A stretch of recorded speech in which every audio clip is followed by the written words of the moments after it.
Hello guys, hello everyone, welcome to कीमोफ्लस लॉरिका। आज हम डिस्कस करने वाले हैं लास्ट 1 महीने की या 4 वीक्स की स्ट्रेटजी सीएसआईआर नेट प्रिपरेशन के लिए। ठीक है, मैं आपको केमिस्ट्री के बारे में बताऊंगी। केमिस्ट्री का एग्जाम 16 फरवरी को है ऑब्वियसली। तो उसके अकॉर्डिंग अगर हम लम सम हमारे पास कितने दिन बचे हैं, उसमें क्या करना चाहिए, क्या ना करना चाहिए, सो दैट आपकी एक जो स्ट्रेटजी है वो बेस्ट रहे। बिकॉज एक चीज होती है बेटा हार्ड वर्क, एक होता है हार्ड वर्क के साथ साथ smart work. Hard work and smart work, आजकल दोनों चीज जरूरी है to crack an any kind of exam. जो भी एग्जाम है उसको क्रैक करने के लिए आपको दोनों चीज जरूरी है। तो इस पूरी वीडियो में हम ये सब डिस्कस करने वाले हैं। आपको बने रहना है हमारे साथ वीडियो के लास्ट तक, क्योंकि आपको तभी एक एक चीज का पता लगेगा क्या करना है, कैसे करना है, कितने क्वेश्चंस कितने दिन, मतलब आपके प्रीवियस ईयर क्वेश्चन भी हो जाए, आपका टॉपिक भी रिवाइज हो जाए, ये सारी चीजें, ताकि आपको एग्जाम का पूरा आइडिया लग जाए। ठीक है, एंड जो मैं स्ट्रेटजी बताने वाली हूँ ये ट्राइड एंड टेस्टेड है।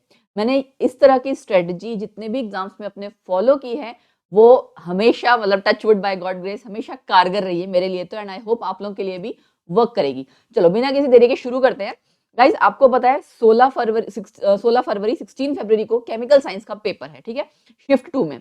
तो हम 16 तारीख तो ऑब्वियसली गिनेंगे नहीं, राइट। उसके अलावा अगर मैं आपसे कहूं तो कितने डेज हैं, सपोज कीजिए हम लमसम गिन लेते हैं 21 जनवरी से लेके, ठीक है, 31 जनवरी तक।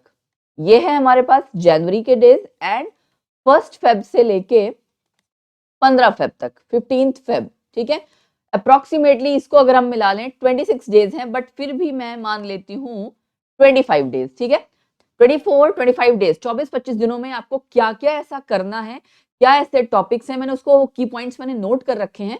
ठीक है, सबसे पहले तो बेटा तरीका, अगर हम ये देखते हैं ना कि हमारे पास है सिर्फ 24 25 दिन रहे, तो हमें एक टेंशन डेवलप हो जाती है कि हमारे पास ओनली 24 to 25 डेज रह गए हैं।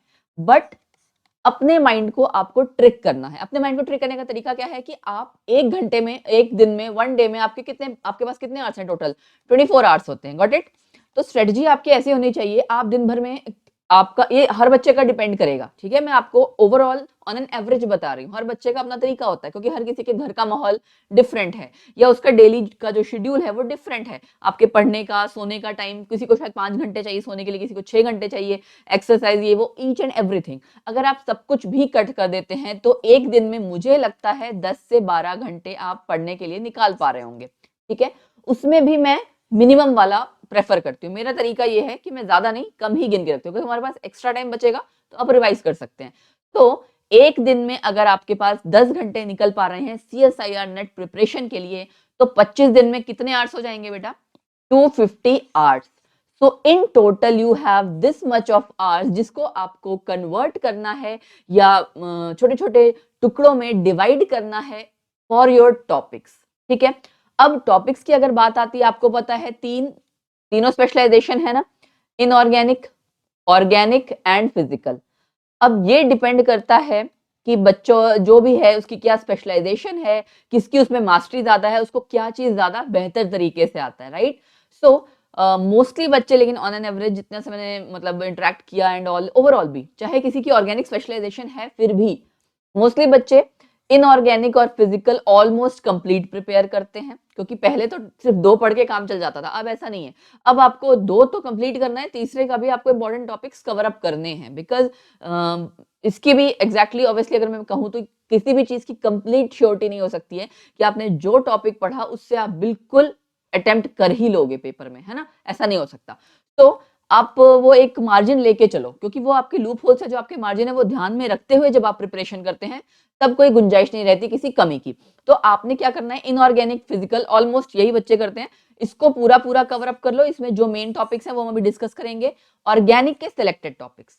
ठीक है, अब मैंने आप लोग के लिए नोट डाउन कर रखे हैं टॉपिक्स, मैं आपको टॉपिक्स डिस्कस करती हूँ। शुरुआत करेंगे हम बेटा इनऑर्गेनिक से। ठीक है, इनऑर्गेनिक से आपको पता है कुछ उसमें मेन टॉपिक्स हैं जो आपको कवर अप करने ही चाहिए for part B and part C. ठीक है, इनऑर्गेनिक में part B and part C वो टॉपिक्स भी आपके कॉमन है। आपको पता है कि जो टॉपिक आपको प्रिपेयर करना है, मैं ये भी नहीं कहूंगी कि पार्ट बी पार्ट सी के लिए अलग अलग अलग प्रिपेयर करो। जो टॉपिक आपने प्रिपेयर कर लिया अच्छे से, उसके क्वेश्चंस प्रैक्टिस करिए, तो वो ऑब्वियसली आप अटेम्प्ट कर ही लोगे। करना भी यही चाहिए कि पार्ट बी पार्ट सी किसी के लिए भी। ठीक है, सो पार्ट बी एंड सी दोनों के लिए। ठीक, फॉर पार्ट बी एंड सी। अब इसमें जो सबसे पहले इंपॉर्टेंट टॉपिक है कोऑर्डिनेशन केमिस्ट्री, ठीक है। अब बात अगर ये आती है कोऑर्डिनेशन केमिस्ट्री, इसमें बहुत सारे टॉपिक्स हैं, मैं सब टॉपिक्स भी डिस्कस करूंगी, बताऊंगी, बट आप ये ध्यान दो बेटा कि कोऑर्डिनेशन केमिस्ट्री की शुरुआत, मतलब किसी भी बच्चे को अगर एग्जाम क्रैक करना है तो उसका +1 +2 पूरा बेस क्लियर होना चाहिए, है ना। ऐसा ना हो कि आपको कोऑर्डिनेशन केमिस्ट्री का जो बिल्कुल बेसिक्स हैं, कोऑर्डिनेशन कंपाउंड्स क्या है, मतलब ईच एंड एवरीथिंग, जितनी भी चीजें जब आप शुरुआत कर रहे हैं तो उसी का ना पता हो, डेंटिसिटी या ये सारी चीजें जो है इनका ही ना पता हो, ऐसा नहीं होना चाहिए। नॉमेनक्लेचर है कोऑर्डिनेशन कंपाउंड का, आइसोमेरिज्म, बहुत सारी चीजें हैं। तो फ्रॉम बेसिक्स टिल एडवांस्ड आपको वो टॉपिक सारा कवर अप करना है।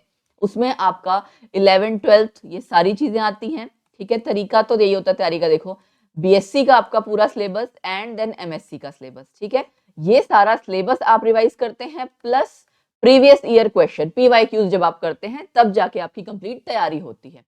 तो एक तो आपका हो गया कोऑर्डिनेशन केमिस्ट्री, जिसमें बहुत काफी मार्क्स का मतलब एक हैवी वेटेज है इस टॉपिक के लिए। फिर है आपका organometallic chemistry, right. Organometallic chemistry, इसमें भी बहुत कुछ है। ऑर्गेनोमेटेलिक्स में ऑर्गेनोलिथियम, इसमें वैसे तो देखा जाए ऑर्गेनोमेटेलिक केमिस्ट्री ऑर्गेनिक का भी पार्ट है ना, ऑर्गेनिक में भी आता है, बट ये ऑर्गेनोमेटेलिक केमिस्ट्री में यहाँ इनऑर्गेनिक वाला डिस्कस कर रही हूँ। ईएन रूल एंड ऑल जितनी भी सारी चीजें हैं वो सब आपको कवर करना है, ठीक है। बहुत सारे इसमें मैकेनिज्म भी आपका आएगा, आपको पता है मैकेनिज्म कोऑर्डिनेशन में भी है और ऑर्गेनिक में भी। तो सब टॉपिक्स अभी हम डिस्कस करेंगे, अभी मैं मेन टॉपिक्स की बात कर रही हूँ, ठीक है ना। तो कोऑर्डिनेशन केमिस्ट्री हो गया, ऑर्गेनोमेटेलिक हो गया। उसके अलावा जो आपका नेक्स्ट मेजर टॉपिक है केमिकल बॉन्डिंग, ठीक है। केमिकल बॉन्डिंग, इसी टॉपिक से ही नाम आपका जो ये पूरा ना चैप्टर है, +1 +2 में जिन बच्चों ने पढ़ रखा होगा उनको ध्यान होगा, ठीक है। केमिकल बॉन्डिंग वाला आपका पूरा, जिसमें हाइब्रिडाइजेशन एंड ऑल आप सारा चीज करते हो, वीएससी पीआर वीबीटी सब चीजें, राइट। सो केमिकल बॉन्डिंग का पूरा चैप्टर है, और ये केमिकल बॉन्डिंग आपको सिर्फ +1 +2 के लेवल तक नहीं करनी, उसके आगे के लेवल की भी करनी है, ठीक है। चलो केमिकल बॉन्डिंग हो गया। देन आफ्टर दैट जो आपका मेन टॉपिक है, जो और आपसे पूछा जाता है काफी, bio inorganic chemistry. Bio inorganic chemistry, देखो इनमें से बेटा कुछ टॉपिक्स तो ऐसे होंगे जो समझने के भी हैं, और कुछ टॉपिक्स ऐसे हैं जो मग अप करने के, याद करना है, जिनको लास्ट में बार बार भूलते हैं, है ना। इसमें बायो इनऑर्गेनिक में आपके पास बहुत सारे मतलब जितने आपके आप पढ़ोगे बायो इनऑर्गेनिक, जो भी आप रिएजेंट्स पढ़ोगे, रिएजेंट्स नहीं इनफैक्ट कहना चाहिए, हीम प्रोटीन्स हैं, हीमोग्लोबिन, मायोग्लोबिन, उसमें सबकी आपको ऑक्सीडेशन स्टेट कब +3 में है, कब +2 में है, ऑक्सी डिऑक्सी, उनका कलर, पैरामैग्नेटिज्म, है ना, ये सारी चीजें बार बार भूलती हैं कभी कभार। या फिर मेटालोप्रोटीन्स आप पढ़ते हैं तो कौन सा मेटल सेंटर में है, किसमें क्या है, उसका यूज क्या है, ये सारी चीजें आपको बार बार भूलती हैं। तो इस तरह के टॉपिक को लास्ट में रिवाइज करो, है ना। और ये टाइम कुछ भी नए टॉपिक तैयार करने का नहीं है। If I am telling you this topics, तो मैं यहाँ पे उसके रिवीजन की बात करने जा रही हूँ, तैयारी की बात नहीं करने जा रही हूँ। टॉपिक्स यही है बेटा, जिसको तैयारी करनी है अभी वाले एग्जाम के लिए, अभी वाला एग्जाम देना है, उसको रिवीजन करनी है, आई होप, क्योंकि अब तक तो तैयारी बच्चा कर चुका होगा जो पढ़ना था एक्स्ट्रा। एंड अगर किसी को नई तैयारी करनी है उसके लिए भी स्ट्रेटजी वर्क करेगी, मतलब एटलीस्ट ये टॉपिक्स वही होंगे। हाँ, नेक्स्ट एग्जाम जब आपका होगा उसके लिए आपको यही टॉपिक्स प्रिपेयर करने होंगे, क्योंकि ये वो आपके टॉपिक्स हैं जो हैवी वेटेज टॉपिक्स हैं, ठीक है। कोऑर्डिनेशन केमिस्ट्री हो गया, organometallic, chemical bonding, bio inorganic. उसके बाद आपका जो मेन टॉपिक है एक और, main group elements, right. Main group elements आप कवर कर लीजिएगा। मेन ग्रुप एलिमेंट्स में एस ब्लॉक, पी ब्लॉक, दो इसमें रादर आई शुड से कि इसमें कुछ भी फिक्स नहीं है, कहीं से भी कोई सा भी ट्रेंड एंड ऑल कुछ भी पूछ लिया जाता है। बहुत वास्ट टॉपिक है, बट स्टिल कवर अप तो करना पड़ेगा, बहुत कुछ ऐसे इसमें जो आप कर भी सकते हैं, ठीक है। मेन ग्रुप एलिमेंट्स के बाद केमिकल पीरियोडिसिटी, पूरे पीरियोडिक टेबल की आपको अच्छे से नॉलेज होनी चाहिए, कौन सा एलिमेंट कहाँ है, किसका क्या एटॉमिक नंबर है, एटॉमिक मासेस भी मैक्सिमम जितने आप ध्यान में रख सकते हैं जो बार बार यूज होते हैं। सपोज करो जैसे ब्रोमीन, आयोडीन, इनकी बात हो रही है तो आपको इनके एटॉमिक मासेस पता हो। मैं ये नहीं कहती कि सबके, बट हाँ एटॉमिक नंबर तो सबके पता होने चाहिए, हर एलिमेंट की लोकेशन पता होनी चाहिए, राइट। तभी आपके बहुत से क्वेश्चंस इजीली सॉल्व हो सकते हैं। फिर आपका आता है लैंथेनाइड्स एंड एक्टिनाइड्स, इस पे भी बहुत सारे क्वेश्चंस आते हैं, राइट। बेटा मेन जो हमारा टारगेट है वो ये है, हैवी वेटेज वाले टॉपिक्स तो हैं, उसके अलावा कुछ और टॉपिक्स भी ऐसे हैं जिनको पढ़ के आप क्वेश्चंस अटेम्प्ट कर ही लेंगे, तो वो बिल्कुल टॉपिक्स छूटने नहीं चाहिए, ठीक है। केमिकल पीरियोडिसिटी हो गई, लैंथेनाइड, एक्टिनाइड्स हो गया, और क्या रह गया, हाँ मेन टॉपिक एक आपका और है इनऑर्गेनिक स्पेक्ट्रोस्कोपी, है ना। इनऑर्गेनिक स्पेक्ट्रोस्कोपी बहुत इंपॉर्टेंट टॉपिक है, इसको मेरे ख्याल से तो नहीं छोड़ना चाहिए। हाँ, लेकिन अगर किसी ने बिल्कुल अभी तक शुरुआत ही नहीं की है तो अलग बात है। कोई भी टॉपिक बेटा आप अभी इस मूवमेंट पे आके बिल्कुल नया टॉपिक मत शुरुआत करना, ठीक है। अगर कोई टॉपिक इंपॉर्टेंट है भी एग्जाम पॉइंट ऑफ व्यू से और आपने बिल्कुल नहीं पढ़ रखा, तो ये मान के चलो कि अगर उसका एक टॉपिक उस टॉपिक से रिलेटेड आपका आप ये चाहो कि इतने दिन में वो टॉपिक को पढ़ भी लो, क्वेश्चंस भी कर लो, वो पॉसिबल नहीं है, क्योंकि वो ना आपके माइंड को और मतलब एक पैनिक स्टेट में लेके जाएगा।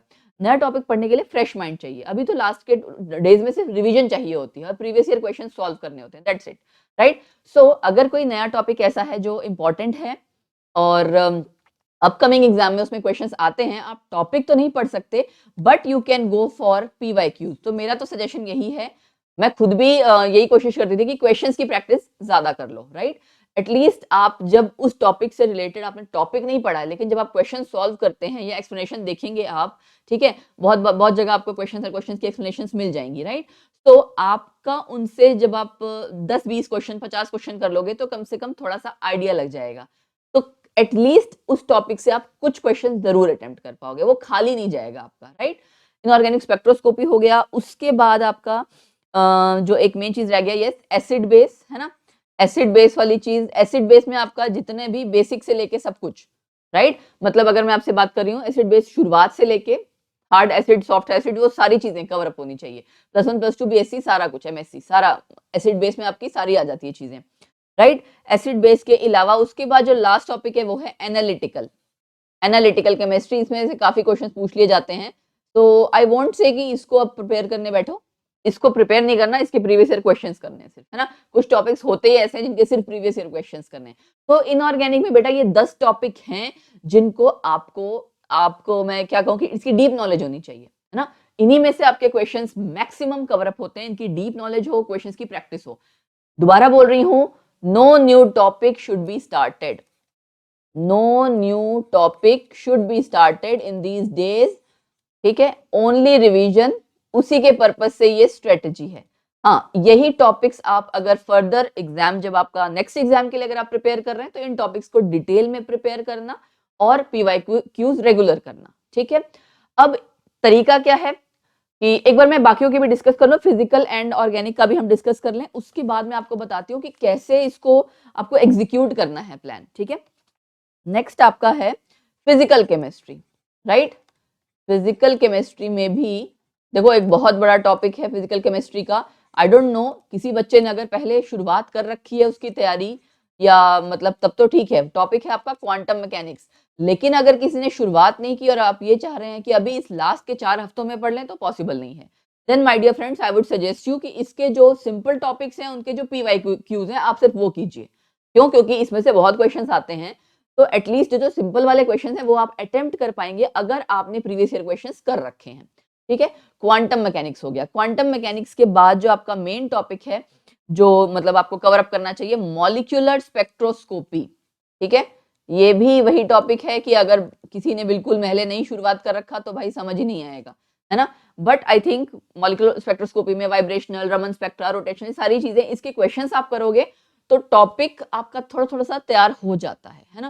क्योंकि स्ट्रेटजी यही होती है कि लास्ट मोमेंट पे आप नया टॉपिक नहीं पढ़ सकते हैं। गो फॉर द क्वेश्चंस, जितनी ज्यादा आप प्रैक्टिस कर सकें उन क्वेश्चंस, क्योंकि मैक्सिमम जिन लोगों ने एग्जाम क्रैक किया उनके लिए, मतलब किसी भी एग्जाम की बात करो, खाली टॉपिक पढ़ के आप एग्जाम नहीं क्रैक कर सकते, आपको क्वेश्चंस की प्रैक्टिस होना बहुत जरूरी है, right.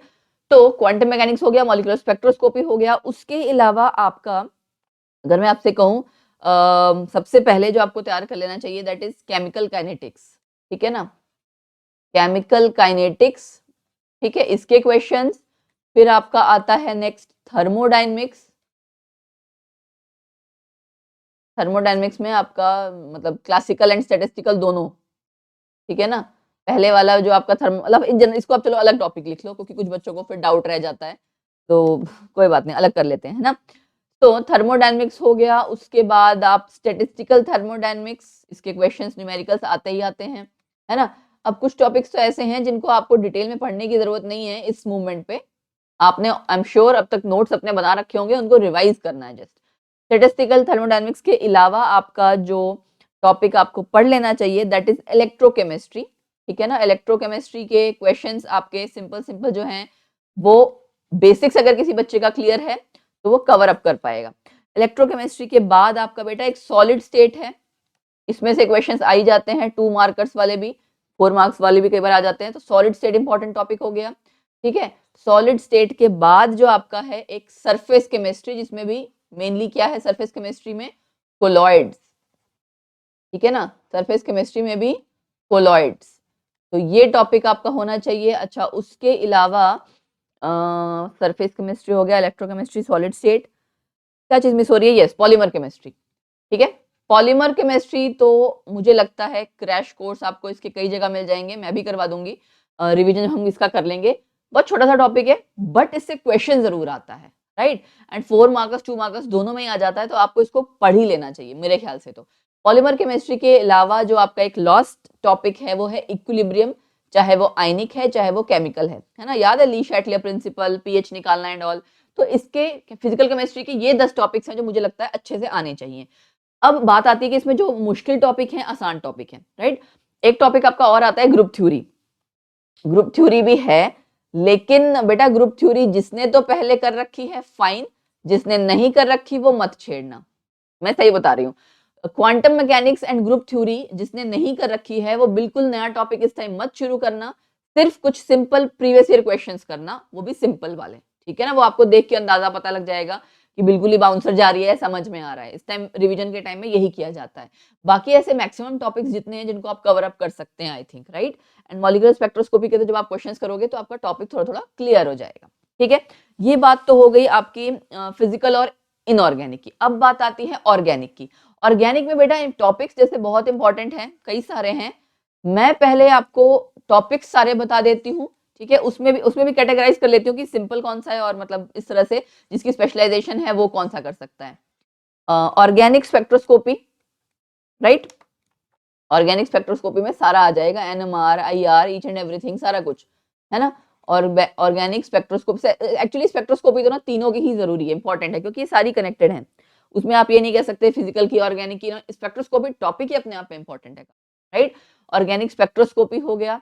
Then stereochemistry, stereochemistry एक तो है कि भाई आप सिंपल आपको पता होना चाहिए, सिंपली है ना, आरएस ये वो नोमेनक्लेचर, बट अब क्या चीज है कि स्टीरियो केमिस्ट्री में भी आपको मतलब एक अलग लेवल आ गया है, नया लेवल की बाइफिनाइल्स और एलीन्स हैं, स्पाइरेंस हैं, इनकी आपको डिटेल में स्टीरियो केमिस्ट्री आनी चाहिए, क्योंकि वो क्वेश्चंस आप तभी अटेम्प्ट कर सकते हो जब आपने क्वेश्चंस पहले कर रखे हो इसके सॉल्व, ठीक है।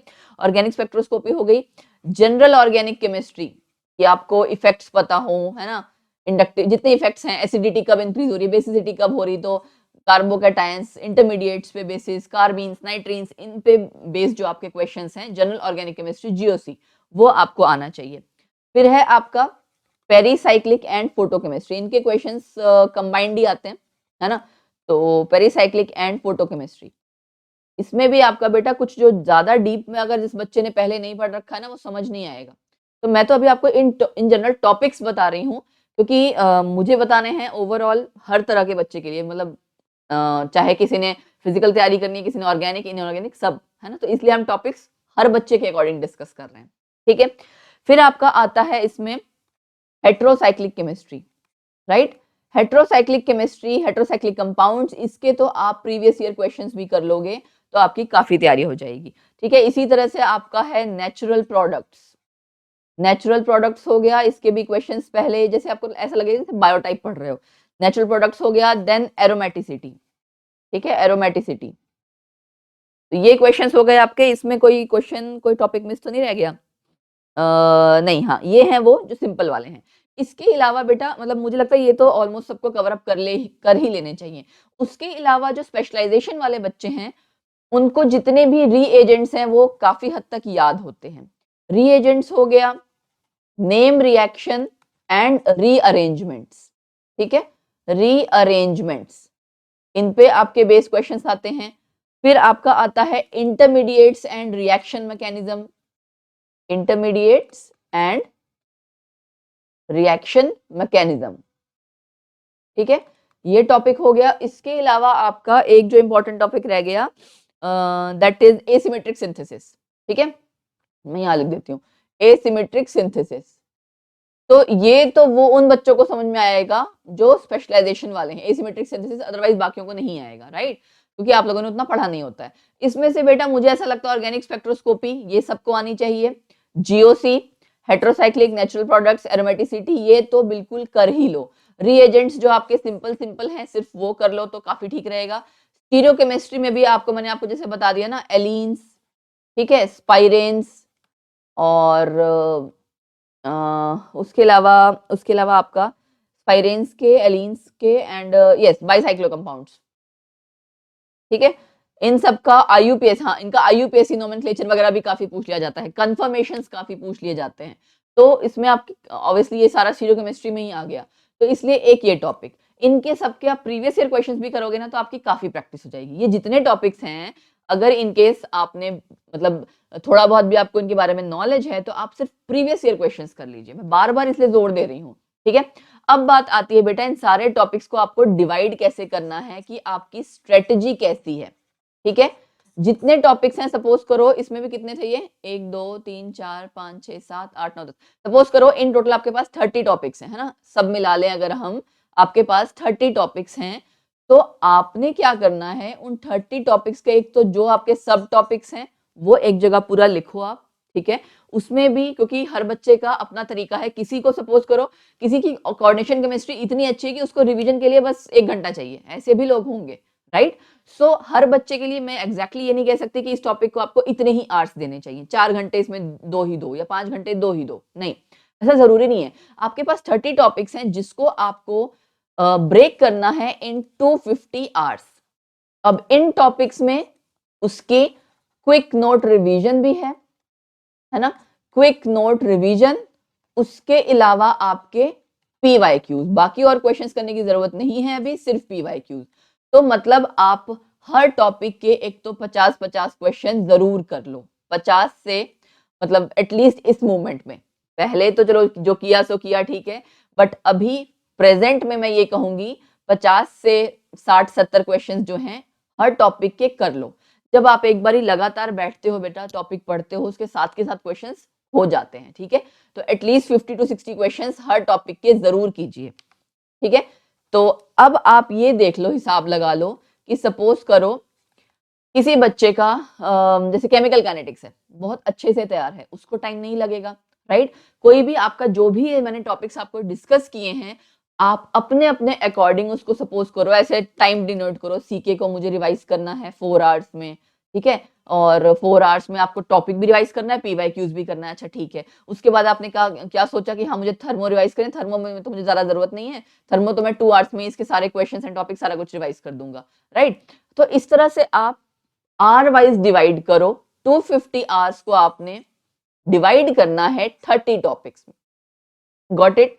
30 टॉपिक्स आपके अच्छे से प्रिपेयर अगर ये होंगे, जिनमें आपको सब टॉपिक्स जो है वो हम डिस्कस कर लेते हैं कि क्या आपके सब टॉपिक्स हैं, वो आपको अच्छे से आने चाहिए, राइट। सपोज करो सब टॉपिक्स में भी मैं आपको कुछ कुछ बहुत सारी ऐसी चीजें होंगी जो हो सकता है कि शायद इस टाइम पे आपको मगिंग अप लगे, तो वो स्किप कर सकते हो आप। अब मैं अगर शुरुआत करूं आपका कोऑर्डिनेशन केमिस्ट्री से, ठीक है, तो कोऑर्डिनेशन केमिस्ट्री में बेटा आपके पास बहुत सारे टॉपिक्स हैं। एक तो आपको बेसिक्स पता होना चाहिए सारा, है ना, कि आपका coordination compounds, double salts, IUPAC, उसका नोमेनक्लेचर, ठीक है, फिर उसका आइसोमेरिज्म ये पता होना चाहिए। देन जॉन टेलर डिस्टॉर्शन इसी में आता है, ये तो बिल्कुल करके जाना, बिल्कुल मत छोड़ना।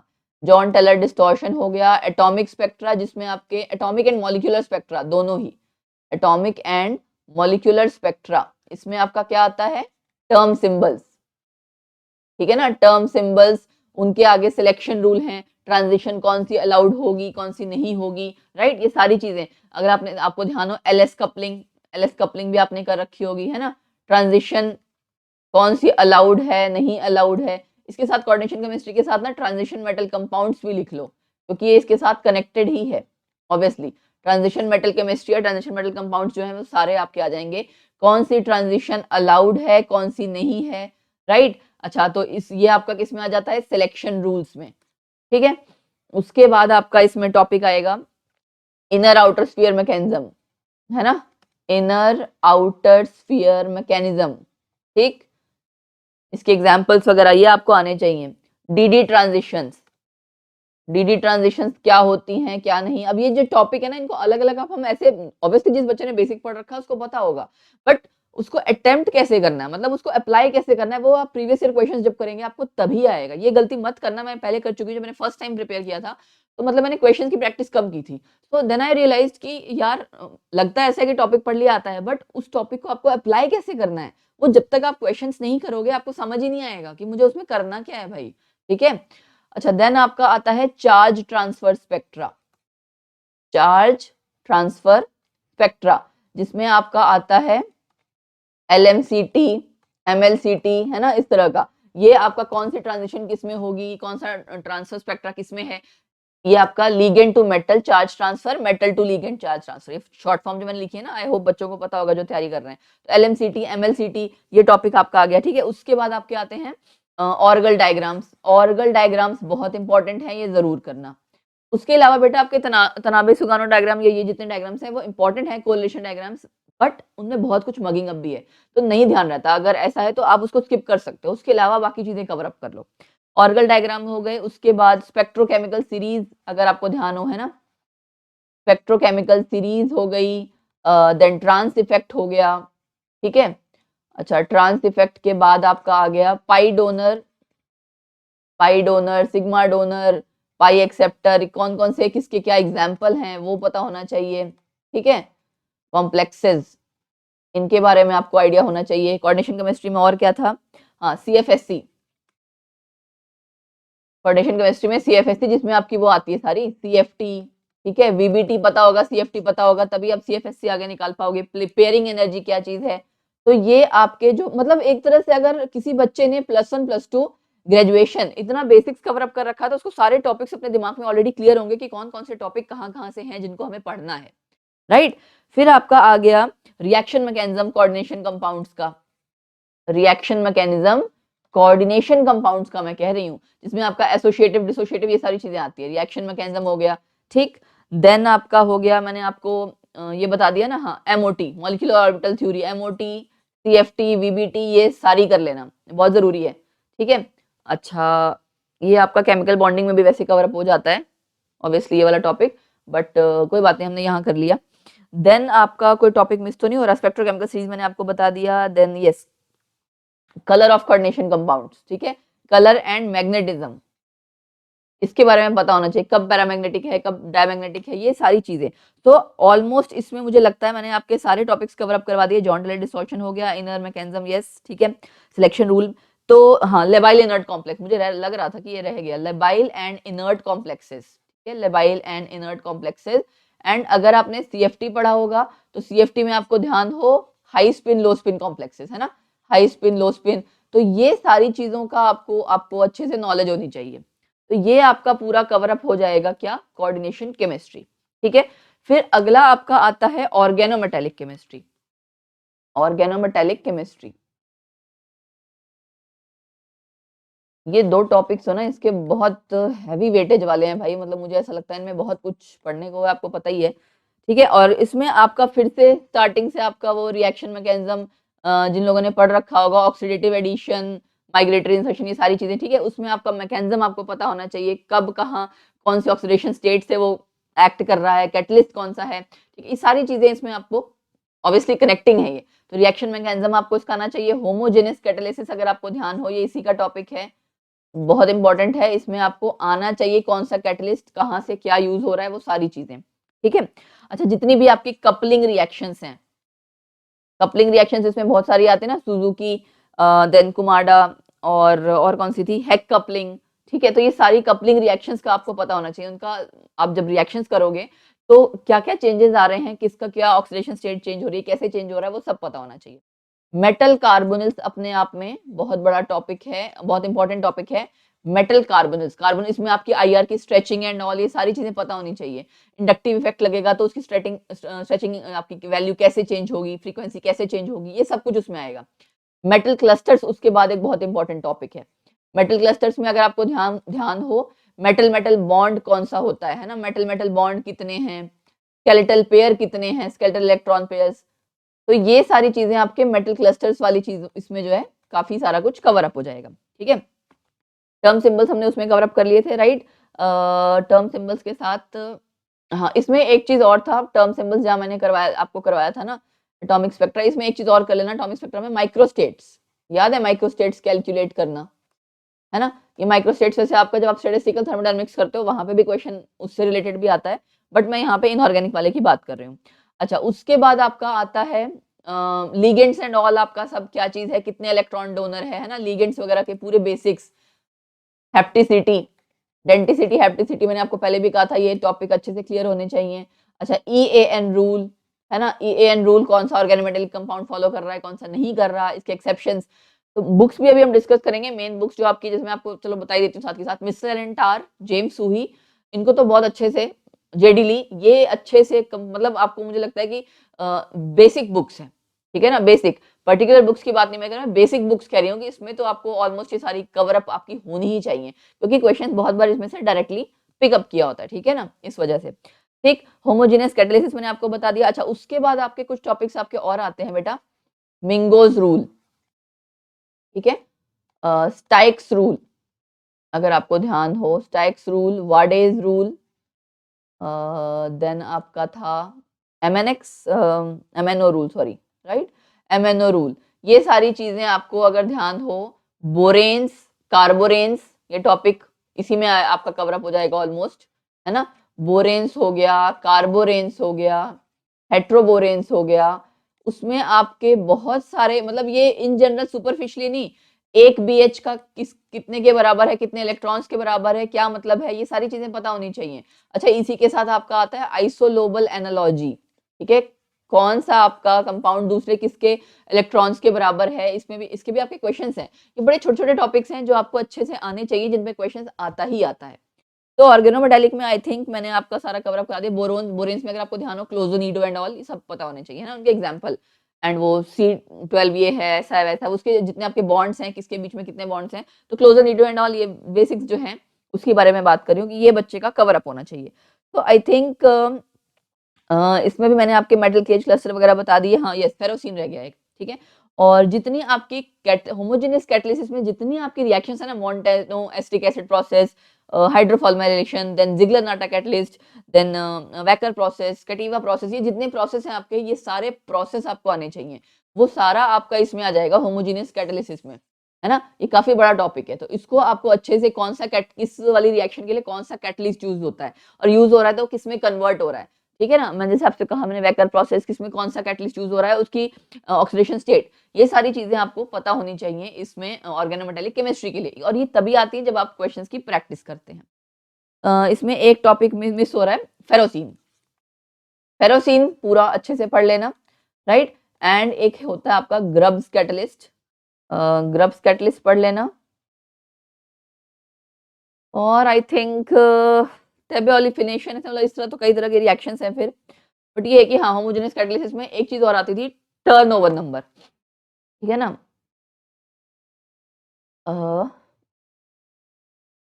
टर्नओवर नंबर एंड फ्रीक्वेंसी, ठीक है, ये होमोजेनियस कैटालिसिस का ही टॉपिक है, तो ये टॉपिक्स भी आपने कवर अप कर लेने हैं, ये आपके हो जाएगा कंप्लीट ऑर्गेनोमेटालिक केमिस्ट्री, ठीक है। उसके बाद बेटा जो आपके लेंथेनाइट एक्सनाइट्स है वो हमने डिस्कस किए, मैंने सब टॉपिक्स इनके बताए।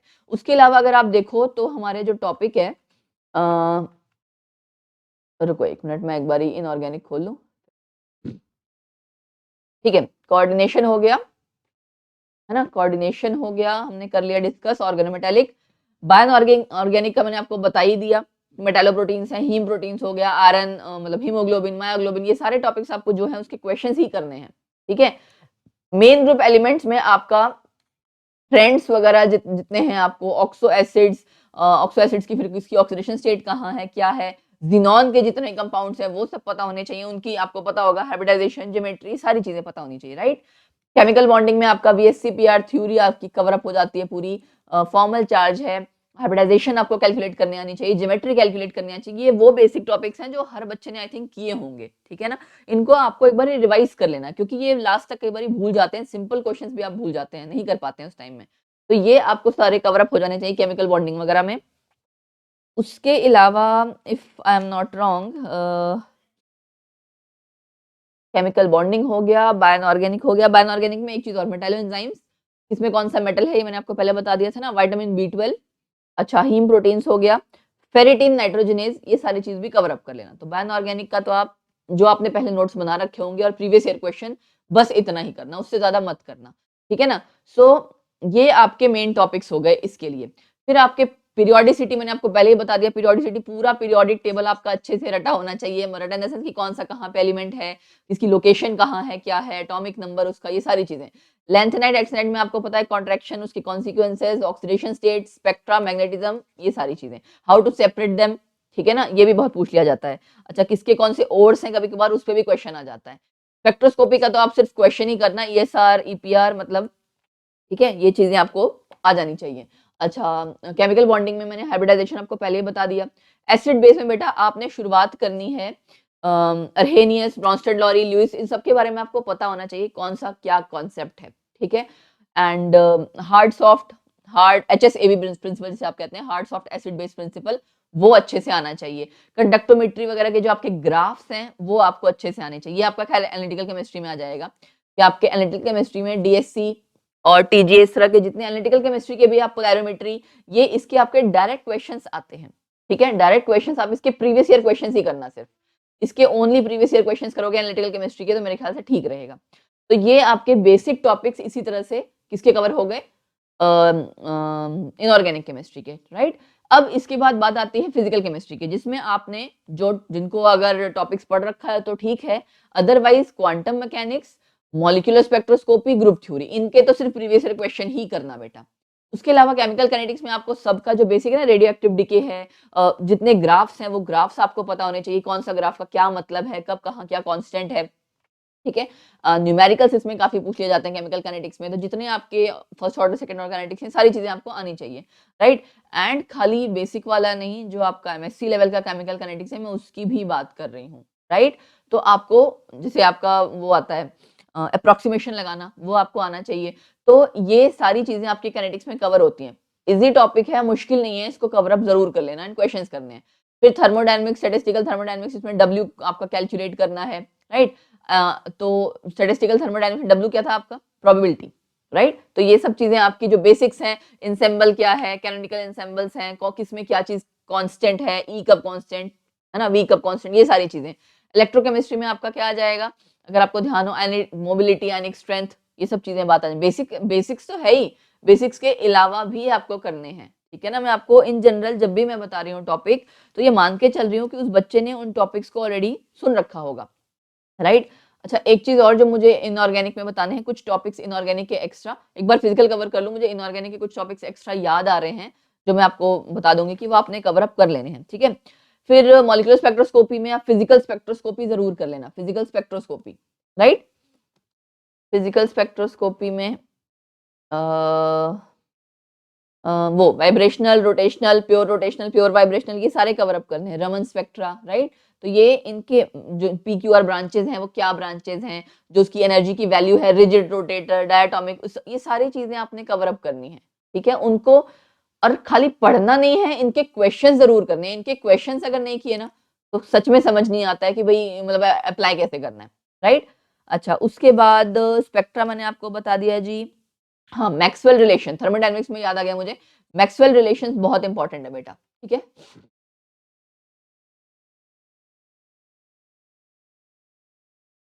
फिजिकल में, ठीक है, फिजिकल में Maxwell relations, right. Main topics तो मैं आपको ऑलरेडी बता ही चुकी हूँ। उसके बाद आपका बेसिक्स, जो बेसिक्स तो सबका ही करना है आपका, ठीक है ना। एंट्रोपी ऑफ मिक्सिंग, इस पे बहुत क्वेश्चन आता है, एंट्रोपी ऑफ मिक्सिंग वाला। अच्छा, क्लेजियस क्लैपेरॉन इक्वेशन जो है, क्लॉजियस क्लैपेरॉन इक्वेशन, वो आपको अच्छे से आनी चाहिए, ठीक। और कार्नोट साइकिल, कार्नोट इंजन, इसके बारे में जो भी है, जो भी आपके न्यूमेरिकल्स एंड ऑल, वो होना चाहिए। जूल थॉमसन कोफिशिएंट या Joule Thomson law, Joule effect, ये सब चीजें, राइट। तो ये हो गया बेसिक, जो आपके लॉज हैं, लॉज ऑफ थर्मोडायनेमिक्स, वो तो आपको आने ही चाहिए, लॉज ऑफ थर्मोडायनेमिक्स। क्योंकि कई बार डायरेक्ट क्वेश्चन जो पूछ लिया जाता है ना, हमें वही नहीं पता होता है, मतलब बेसिक्स ही हमारे बड़े डामाडोल होते हैं, तो इसलिए बेसिक्स को अच्छे से रिवाइज कर लेना। CPCV हो गया, है ना, न्यूमेरिकल्स इनके हो गए। अच्छा, उसके बाद आपका आता है एक किरचॉफ लॉ, किरचॉफ लॉ पढ़ लेना, ठीक है, किरचॉफ रूल एक्चुअली, ठीक है। स्टैटिस्टिकल थर्मोडायनेमिक्स में आपका जितने भी आपके वो पार्टीशन फंक्शन है वो आपको पता होने चाहिए, पार्टीशन फंक्शन। और मैंने आपको बता दिया ना वो बोल्ट्जमैन सॉरी मतलब प्रोबेबिलिटी निकालने आनी चाहिए, ठीक है। एंड बेसिक फंक्शंस हो गया। उसके अलावा क्या था, माइक्रोस्टेट्स। हाँ, मैं आपको कह रही थी ना पहले भी, माइक्रोस्टेट्स यहाँ पे आपको पता होने चाहिए। कैनोनिकल एंसेंबल, ये सब चीजें आपका जो इसके बेसिक्स हैं, किसमें क्या चीजें वो अच्छे से पढ़ लेना, राइट। सो थर्मोडायनेमिक्स आपका हो गया। एंड स्पेक्ट्रोस्कोपी में सिलेक्शन रूल, ऑब्वियसली बात है ना, स्पेक्ट्रोस्कोपी मैंने आपको जब बताया था, मैंने कहा था उसमें टॉपिक्स में आपको सिलेक्शन रूल भी करना है। सिलेक्शन रूल सबके लिए करना है उसमें, चाहे आपका एनएमआर स्पेक्ट्रा है, आईआर और ये जितने भी हैं स्पेक्ट्रोस्कोपी, तो तीनों की कनेक्ट करके जरूर पढ़ना एक बारी, राइट। अच्छा जी, उसके बाद आपका बेटा फिजिकल में हक्कल थ्योरी है ना, हक्कल एमओटी लिख देती हूँ मैं, हक्कल मॉलिक्यूलर ऑर्बिटल थ्योरी, ये आपको अच्छे से आनी चाहिए। और जो आपकी एमओटी वीबीटी है, फिजिकल पॉइंट ऑफ व्यू से भी, सिर्फ इनऑर्गेनिक नहीं, फिजिकल पॉइंट ऑफ व्यू से भी, सिंपल हार्मोनिक ऑसिलेटर ये जरूर पढ़ना, सिंपल हार्मोनिक ऑसिलेटर, ठीक है जी।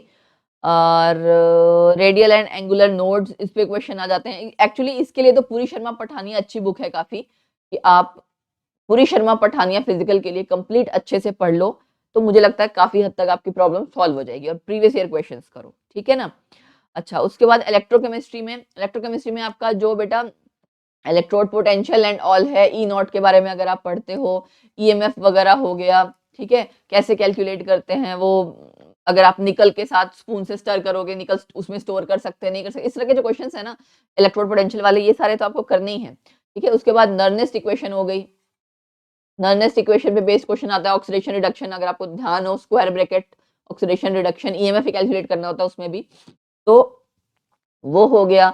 अच्छा, कंडक्टेंस रेजिस्टेंस, इसके जो आपके न्यूमेरिकल्स हैं बेसिक्स, वो हो गया, ठीक है। देन आपका यस आयनिक स्ट्रेंथ आपका, ठीक है ना।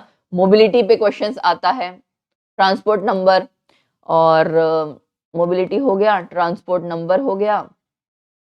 इलेक्ट्रोकेमिस्ट्री का बेसिक्स तो आप कर ही लोगे I think, right. Yes, Kohlrausch law आपको करना है। देन डिबाय-हक्कल थ्योरी, ठीक है ना, डिबाय-हक्कल लिमिटिंग लॉ, या थ्योरी ओवरऑल ही पढ़ लो इसको पूरा ही, ठीक।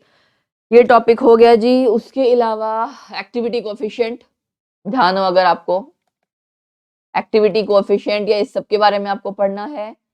देन एक्टिविटी कोएफिशिएंट के बाद आपका इसमें बेटा टॉपिक आता है एक आयनिक स्ट्रेंथ, बताएं गिब्स फ्री एनर्जी, ठीक है। Gibbs free energy, G and A, इस सब के बारे में पता होना चाहिए। तो मतलब ये बेसिक चीजें हैं जो आपको मतलब थर्मोडायनेमिक्स की जो आपको पता होनी चाहिए, ठीक है। केमिकल काइनेटिक्स में मैं आपको ऑलरेडी डिस्कस कर चुकी हूँ, उसमें आपको एक चीज और ध्यान रखना है, स्टेडी स्टेट अप्रोक्सीमेशन। मैं आप कह रही थी ना कि ये जरूर कवर अप कर लेना, स्टेडी स्टेट अप्रोक्सीमेशन, ठीक है। ये आपको लगाना आना चाहिए हर इक्वेशन में, कैसा मर्जी को आपको आ जाए। अच्छा, उसके बाद आपकी पैरेलल एंड रिवर्सिबल रिएक्शंस, ये बेटा आपका जो एमएससी लेवल वाला है उसकी बात हम कर रहे हैं। सिंपल काइनेटिक्स तो आपने +1 +2 वाला आई थिंक कर रखा होगा। पैरेलल एंड रिवर्सिबल रिएक्शन हो गया। देन कोलिजन थ्योरी, ठीक है, कोलिजन थ्योरी आपकी काफी इंपॉर्टेंट है। देन उसके बाद ट्रांजिशन स्टेट थ्योरी, ये सारा एमएससी लेवल का है जो डिटेल में आपको आना चाहिए, ठीक है। जो लैंगमैन एडसॉर्प्शन थ्योरम वगैरह था ना उसमें, आई थिंक चलो उसको भी हम डिस्कस करेंगे अभी। ट्रांजिशन स्टेट थ्योरी से मुझे एक्चुअली साथ के साथ ध्यान आ गया था। और parallel reversible and consecutive reaction, ये भी कर लेना, ठीक। तो जितने आपके बेसिक्स थे, बेसिक जो रेट के फॉर्मूलाज हैं, रेट कांस्टेंट कैलकुलेट करना, वो सब तो करना ही है, वो +1 +2 का बेसिक्स है। ये आपका सीके का पूरा टॉपिक है, ठीक है, मतलब केमिकल काइनेटिक्स का, उसके टॉपिक्स हम डिस्कस कर रहे हैं। तो ये मैं सब टॉपिक्स इसलिए बता दे रही हूँ कि अगर किसी किसी बच्चे को कोई मिस हो रहा हो, स्लिप हो रहा हो, तो वो ध्यान रख ले, ठीक है। Unimolecular reaction, unimolecular and bimolecular, ठीक है जी। अच्छा, उसके बाद हाफ लाइफ वगैरह, रेडियो एक्टिव डिके, ये मैं आपको ऑलरेडी बता ही चुकी हूँ, है ना।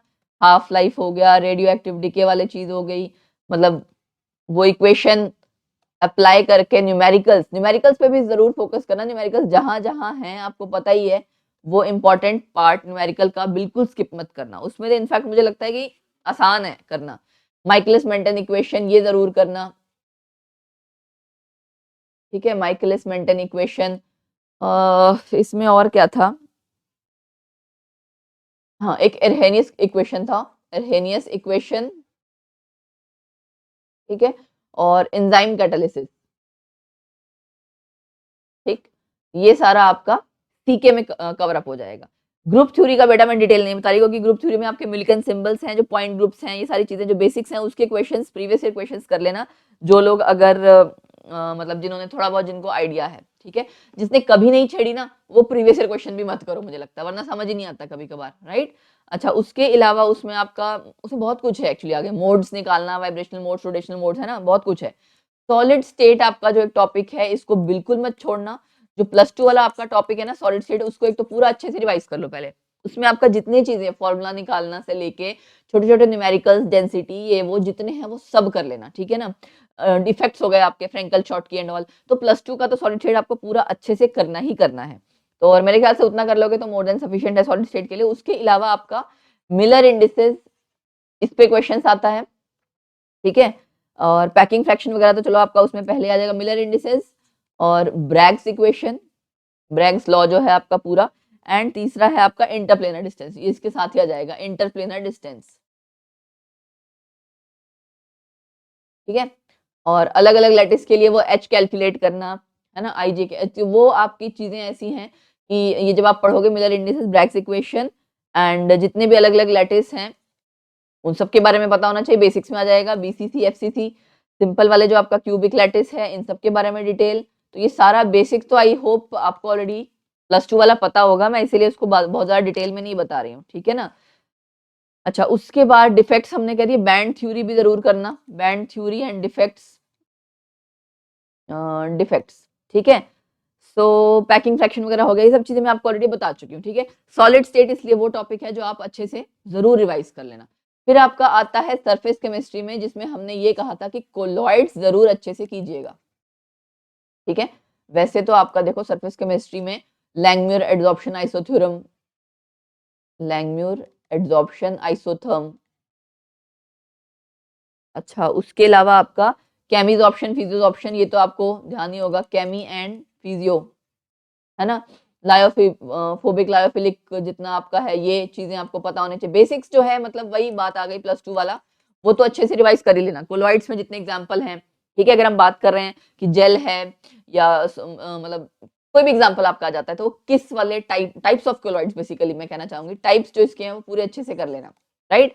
फिर आपका फ्रेंडलिक आइसोथ्योरम, फ्रेंडलिक आइसोथर्म जरूर कर लेना, फ्रेंडलिक आइसो, बार बार ऐसे थ्योरम निकल रहा है, फ्रेंडलिक आइसोथर्म, लैंगम्यूर एडजॉर्प्शन आइसोथर्म, उसके अलावा लैंगम्यूर हो गया, लैंगम्यूर हिंशेल वुड जो है वो भी जरूर कर लेना, मतलब आपको पूरा पता होना चाहिए, राइट।